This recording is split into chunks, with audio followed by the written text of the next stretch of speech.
Welcome to my YouTube channel, Tony Su Vega, your feng shui guru and paranormal expert. Today is March 12, 2024, Tuesday, Day of the Pig. Best color, red, pink, peach, apricot.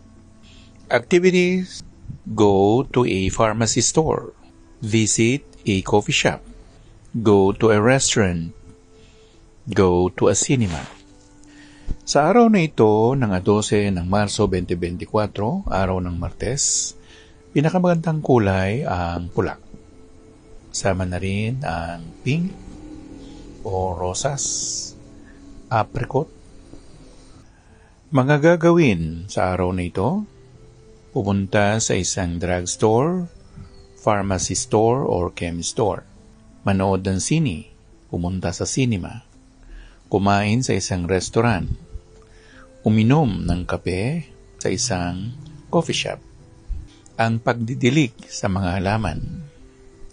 Ang pag-aalaga sa mga pagong. Paglilinis ng fish tank o ang tawag natin ay aquarium. Pagbili ng mga isda. Pagkain ito. Ang mundo ay 3/4 na tubig. Gayon din ang katawan nating pisikal. Kaya nga hindi mo pwedeng isa-isang tabi ang tubig. At sa panahong ito, ang Year of the Pig o ang mga taong pinanganak ng pig, nasa kanya ang enerhiya ng longda.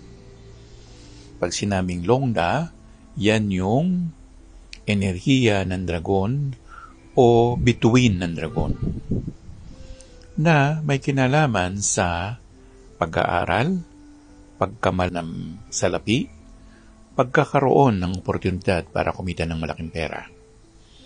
Kaya nga kung ikaw ay ipinanganak ng Year of the Pig, o malapit ka sa dagat, o ang ikinabubuhay mo ay ang tubig, yan ay magdadala sa iyo ng malaking swerte sa panahon na ito ng dragon.